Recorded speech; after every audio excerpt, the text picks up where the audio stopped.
Hello everyone, so অনেক যুগ পর আমার চ্যানেলে ভিডিও আপলোড করছি। সেদিন ছিল আমাদের একটা বিয়ে বাড়ি, হ্যাঁ এই গরমের মধ্যে। তো ফার্স্টেই যেতে আমাদেরকে দিয়ে দিল একটা করে গোলাপ। গোলাপ পেয়ে আমি আর আমার বোনও তো ভীষণ খুশি হয়ে গিয়েছি। তারপরে চলে গেলাম ব্রাইডের কাছে। ব্রাইডের এখানে এত পরিমাণে ভিড় যে ব্রাইডের ভালো করে ভিডিও ক্লিপই নেওয়া হয়নি।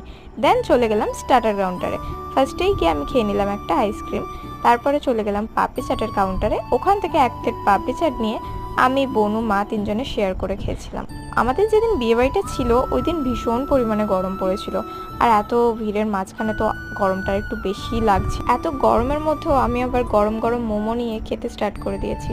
এখানে টোটাল 18 রকমের স্টার্টার আইটেম ছিল, যেগুলোর মধ্যে আমি অনেক কিছুই খাইনি। দেন চলে গেলাম মকটেল কাউন্টারে।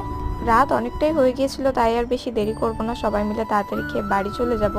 মেন কোর্স যেখানে খাওয়া হচ্ছিল সেখানে বিয়ের ভিডিও ফুটেজটা লাইভ দেখাচ্ছিল।